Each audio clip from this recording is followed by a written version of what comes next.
Oh, welcome back to the channel, guys and gals. Well, we lost some video footage, the first part of the truck museum, and then the Fanmore, Wisconsin train museum. I'll post a link of that here later, but I really, encourage y'all to go out and check them out. It's a historical society. They got some 3-foot gauge railroad stuff there, along with locomotive, boxcar, flat car, and also got train rides out there, and plus the museum, which is actually one of the old depots that goes out to has train rides, and it has an old depot with G-scale trains running up in an HO layout that was donated. So go check them out and going from there. But today we are here at SpringBrook Express because it's well, where I work at now, and we are here at the rail center, the railhead that, well, the owner owns. Let me flip you around here. Can I give you an overview of everything going on? But there's a reason why I'm doing this. So right over here, you have the unload area for all the steel, the bypass tracks. This is all owned by SpringBrook Express. All the way down over here, this goes off into like 1, 2, 3, 4, 5, 6 different tracks over there.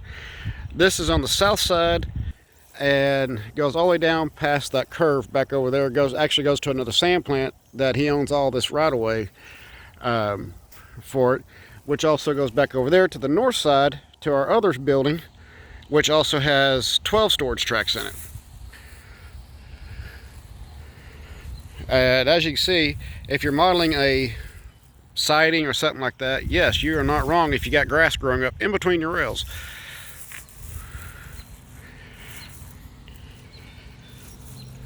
And this track right here is not really used much.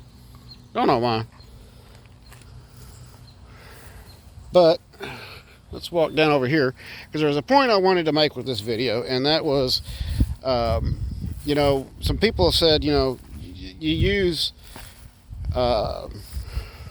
fish tank aquarium white rock, it's not prototypical. Well, that's not exactly true. As you can see, I'm like walking on top of the rails. You can see the rock right there. This is what I was talking about with the red rock, kind of a nice little area. But we're going to get to all that here in just a second. Of course, you can see all the debris. So if you go do the black paint, which I've seen some people do that, you're not wrong there. Okay, so the transition area is what I'll talk about. Now you can see the rock formation and different stuff. Now this also depends on the quarry that this rock is coming out of. Is depending on what color you're going to get and region.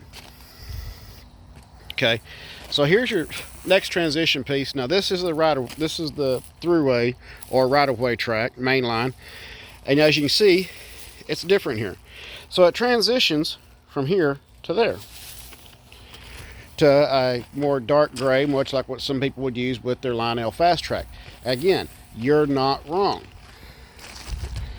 And coming over here, we have white rock. So and as you can see, it goes all the way down. So is it wrong? No, it's not. I mean, you can see what they've done. And further down that way, it actually transitions from this white rock and transitions over into gray again, back down that way on both areas. And on the other end of town, where the rest of the railhead is that Scott owns, is actually white rock. And as you can see, the oil residue from the trains. So no, again, you are not wrong in that. Here's one of the storage tracks. Again, we're right back to red. And then we got some gray mixed in with it. So it's all depending on what quarry it comes out of. So now we've got red, mixed, gray, dark, white, mixed again, and then it comes over and it's mixed again. So, I mean, is it wrong in how you're predicting your layout? No, It's not. It also would vary on what it is that you are looking for and what you're modeling. And it also depends on region and areas and what people are used to seeing. Like these nice little hoppers right here. Well, these aren't really hoppers. I mean, this is a lot. These are all carrying sand, going to different areas. And yes, they are working on maintaining, getting ready to start rebuilding the line through here, because I understand that Amtrak is supposed to be running through here again, which will be the first time that passenger trains have been running through here in a little over 50 years. New Auburn, Wisconsin is 150 years old, and they got a great opportunity to help expand the local area by doing that and allowing other stuff.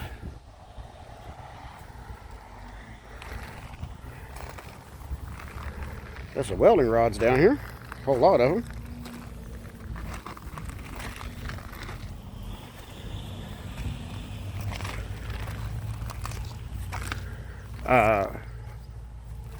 So yeah, let's go over here. We're going to explore the other side tracks over here.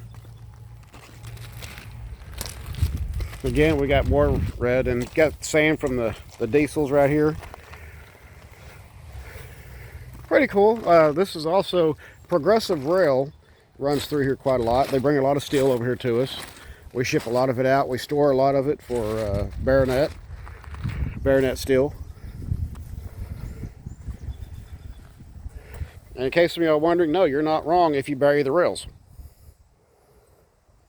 So that's just some little ideas that you can do. All right, let's come back over here. A little windy out here today. Kind of nice up here though. We definitely truly have some nice weather up here in the Wisconsin area. New Auburn to be exact. There goes one of my buddies. That's Hollywood. His truck, he named it Memphis Belle. So here's one of the switch tracks right here. Yeah, that's one of the sands. You collecting your sand? Yeah. Oh. And again, you know, I mean, you look around and you see the difference up here. There's not much of the red sand. Yeah, so this has a lot of blonde, what they call blonde sand area. Yeah, there's not a lot of sand, red sand. So we've got, looking back, we've already got 1, 2 switch trucks, 3 back over there. We're at number 4. I found red sand, Dad. Yeah. We're up to 5, 6, 7. I think this line right here has like 12 switch tracks on it. I walked this a couple of years ago when I was up here the first time working, and it was kind of this whole area is kind of what really brought me back to getting back into the model railroading, and really spurred a lot. We have seen it, and you know, my son's seen Progressive Rail come down through here. Of course, the train engineer was honking his horn and blowing his horn for my son, and my son thought that was just absolutely neat. He just like, oh wow, Dad.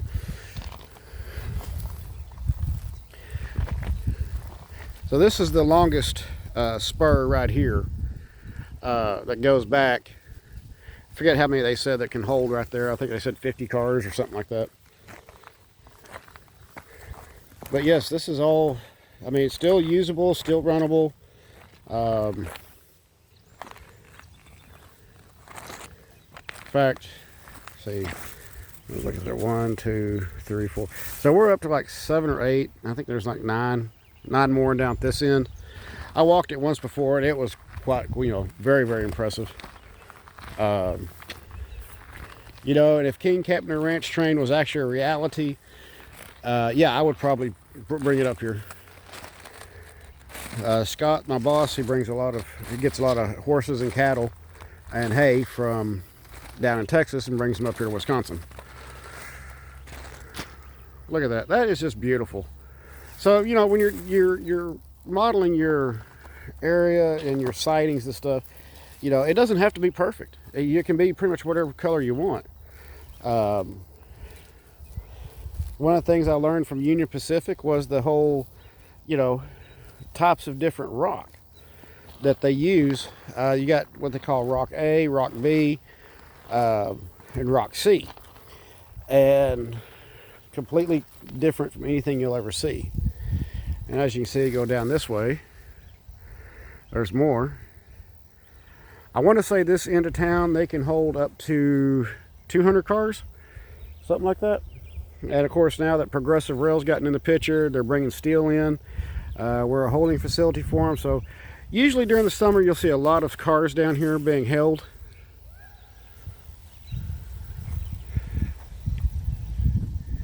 This is called Rock A that you're seeing down here. Rock B is a little bit finer material. They usually use that more for yard settings, just because it's so much easier to put down and you're not running the main line across it. If you're running Rock A, you're on a mainline service, which is bigger and able to pack down and hold together better. And Rock C is what we would walk on every day that they use in other areas of it. This right here used to be a main line. It used to be a holding facility for locomotives, actually where this road's at. And they took that out the year that first time I was here at SpringBrook. And that was, they took it out because they needed a passage to be able to get down there.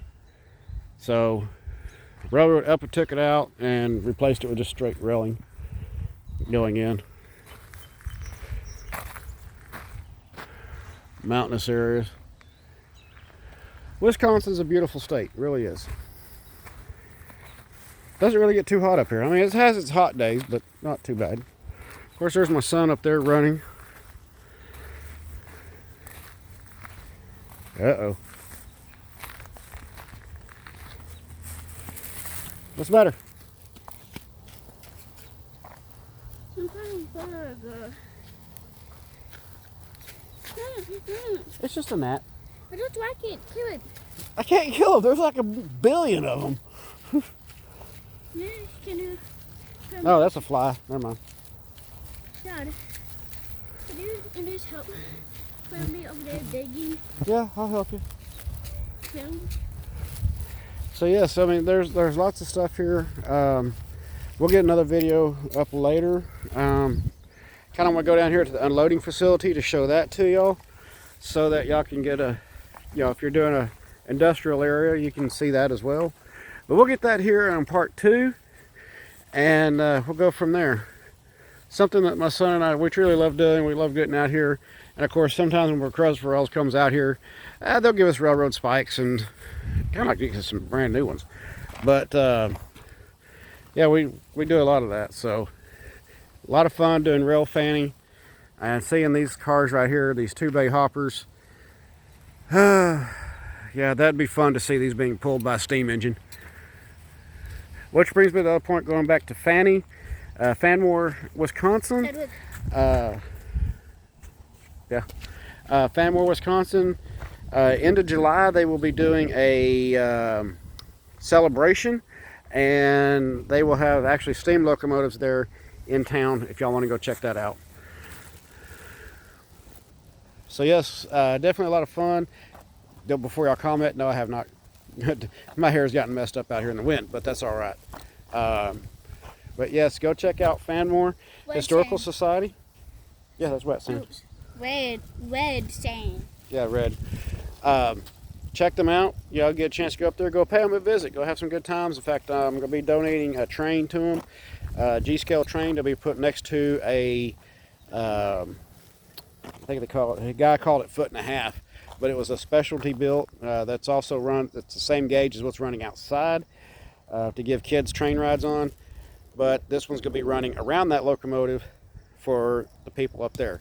So I'll be donating one of them to them, and that way my father's trains can also be seen by people from around the world, around, you know, come in to see it, because, well, hey, that's what he loved, and I can't think of something better that he would love to see than know that would be preserved and keep running. So all you is, we're going to keep on going. I'm going to go help my son. We're going to go do some stuff, and we'll get part 2 coming up here shortly. We'll see y'all then. Keep the shiny side up, rubber down. Y'all have a good day.